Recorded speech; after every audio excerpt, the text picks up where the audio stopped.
The Lenovo Legion Go has been nothing but impressive in terms of performance, and there is a lot to share regarding everything that it can do. I, for one, am excited to share that information with you. As for my first impressions, I already had a lot of great things to say. However, there are tweaks that needed to be made in order for certain games to run properly, and we will touch on that too. Of course, that is perfectly natural. The Legion Go is fantastic, but it also fails me in one aspect. Let's go ahead and talk about that and dive right in.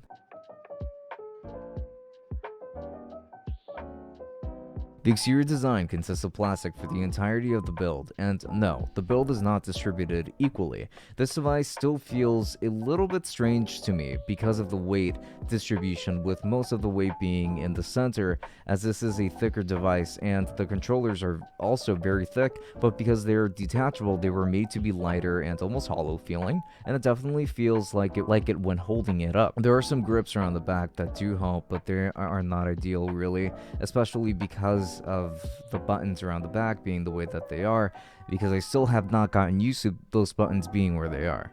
Now on the front you will find your standard affair of buttons with an Xbox layout, a trackpad, some additional navigation buttons, and your start and select buttons. On the top you will find following controls: micro SD card slot, a USB-C port, exhaust vents, your stereo speakers, and sleep awake button, along with the headphone jack. On the bottom there is a USB-C port. On the right, there are going to be some additional remappable buttons. On the back, you will find 4 remappable buttons, a scrolling wheel, button release for the detachable controllers, a kickstand, and more exhaust vent. There are going to be a lot of quality components to this build, including the kickstand, which can be adjusted in many ways and is very strong, very solid for sure. The buttons are really nice here too, including the triggers, and I can tell that a lot went into it. You know what else is great? The trackpad. The trackpad actually has great haptics, and the thumbsticks are very nice too, and they feel really good when using them. Despite the shallowness of the D-pad also, I wanted to say that I actually really like it because I mostly play turn-based games and it's perfect for that, but you'll see soon how it might suck for something like fighting games and things like that. But some of the buttons that really suck are the remappable buttons. They really feel cheap and plasticky, and there are so many of them that honestly they just get in the way. I would strongly implore Lenovo to fix this with V2 because this is just annoying to deal with when playing. So the build is a mixed bag for me, but ultimately I lean more towards liking it more than I do disliking it. But I would definitely make a lot of changes to this. Frankly, it's not for me right now. This device features an 8.8-inch 2500 by 1600 IPS display that looks absolutely beautiful. The colors are very rich on this one, with saturated colors and rich blacks. This display is also massive, which for a lot of different tasks should be really nice. Like I mentioned before in my first impressions, this device is much taller than the Steam Deck, but just as wide. However, because of the size, you can get this amazing display.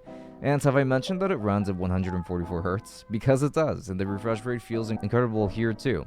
The screen was obviously a huge focus for them, and I really like what they did here. However, not everything is peaches and cream when it comes to the screen, and we will get to that very soon. This device features top firing speakers, which is probably the appropriate place for a device like this.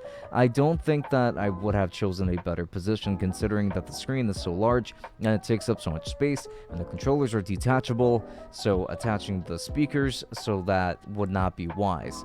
Now, anyway, they do sound pretty good, so why don't you go ahead and have a listen.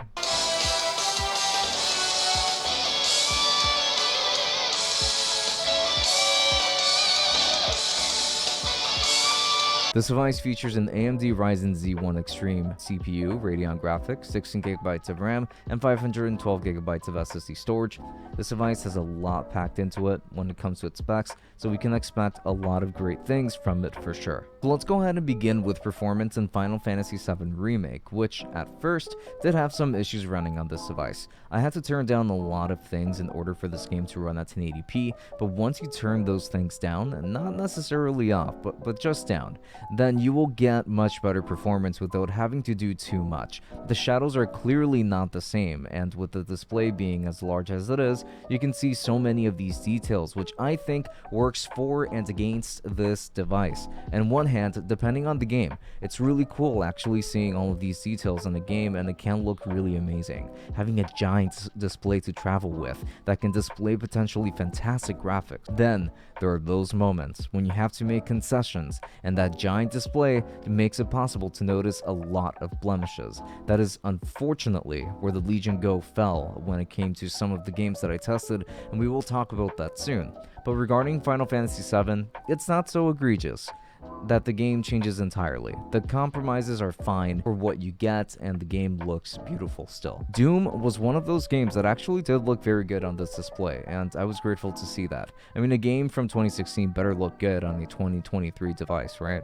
Well, anyway, the game runs really well too, and I really didn't have to make any changes to adjust this device. However, I tried using the trackpad and I noticed that it was not very sensitive at all by default, but you do adjust it manually, then you do have a much better experience when it comes to first-person shooters. Now, I also wanted to point out that there is a mode made specifically for FPS games, which is called FPS mode. I tried it, I did not like it, it's not for me whatsoever, because I didn't like having to sit by a table to be able to play FPS games more efficiently or inefficiently, I guess I would say, and it's just not something that I was able to get used to over time. However, performance overall was great, and you will love playing FPS games on this device handheld, since most of them are not really that demanding, I don't think. But do you know what game is really demanding? Baldur's Gate 3. Yes, I tested this game out because I think that having a portable device to play this game with sounds absolutely fantastic. The Steam Deck can run it, but the screen is actually small enough that I can ignore a lot of imperfections. With this device, I still had to make a lot of compromises to the graphics so that I can keep the resolution at 1080p, and I still got relatively stuttery performance, which is not really what I would expect. I think that it's because this game just happens to be more GPU dependent, so that's probably where this game just doesn't look too good on any handheld, but it certainly did not satisfy my gaming needs on the Legion Go either. The screen is large enough that you can stare at the imperfections and you will notice so many missing textures that it's not even funny. It is playable, but I certainly won't be playing Baldur's Gate 3 on the Legion Go, and that's just what I mean. On a handheld, you will have to make a lot of concessions like this because they won't have dedicated graphics to run games off of, and it will result in some of these concessions being too compromising to really tolerate, and that's what happened with Baldur's Gate 3. Valkyrie Elysium absolutely brought the system to its knees, and this is why I like to test games like this one on different systems, because it's so demanding and it really shows just how it can push any given system. I had to drop and turn off absolutely everything to keep it running at a steady 30 FPS at 1080p, which is fine, but not ideal because of all of the texture pop-in that is much harder to ignore on this screen.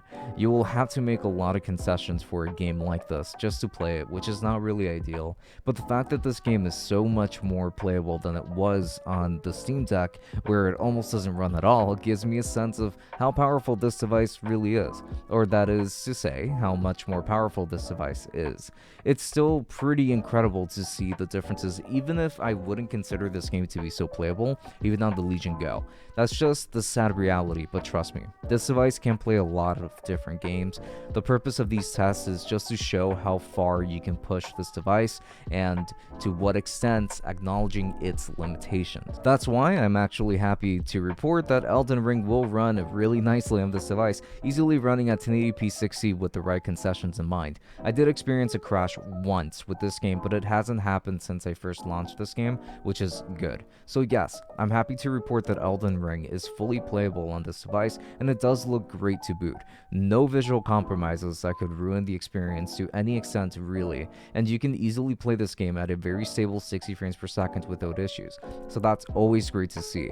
If you need a very solid Elden Ring machine, then the Legion Go will definitely suffice in that regard. Next up is going to be Dragon Ball FighterZ, and this is more of a D-pad test than it is a performance test, because obviously this device will absolutely crush a game like this. But how good is the D-pad for fighting games? I actually really like this D-pad for turn-based games because of its precision, but it's too shallow for fighting games. I had a very difficult time doing diagonals on this device, which is such a shame. The D-pad doesn't have much play around it, so unfortunately, it's just too stiff for fighting games. So if you wanted a device like this for fighting games, I just can't really recommend it. Battery life on this device is not going to be great, unfortunately. I would say that you will get roughly 2 hours of battery life if you're maximizing on that full resolution display and high refresh rate, but you can make adjustments to push this device to last you 3 hours. No more than that though, so be mindful. So to conclude this video, I do really like the Legion Go, but it does have its shortcomings. It's definitely not my first choice when it comes to Windows handhelds due to the overwhelming size, the thickness, the screen that lets me see every single flaw in the game, and the battery life. It's not what I look for in a handheld, and it took using it to actually find that out. However, that doesn't mean that I don't recommend it.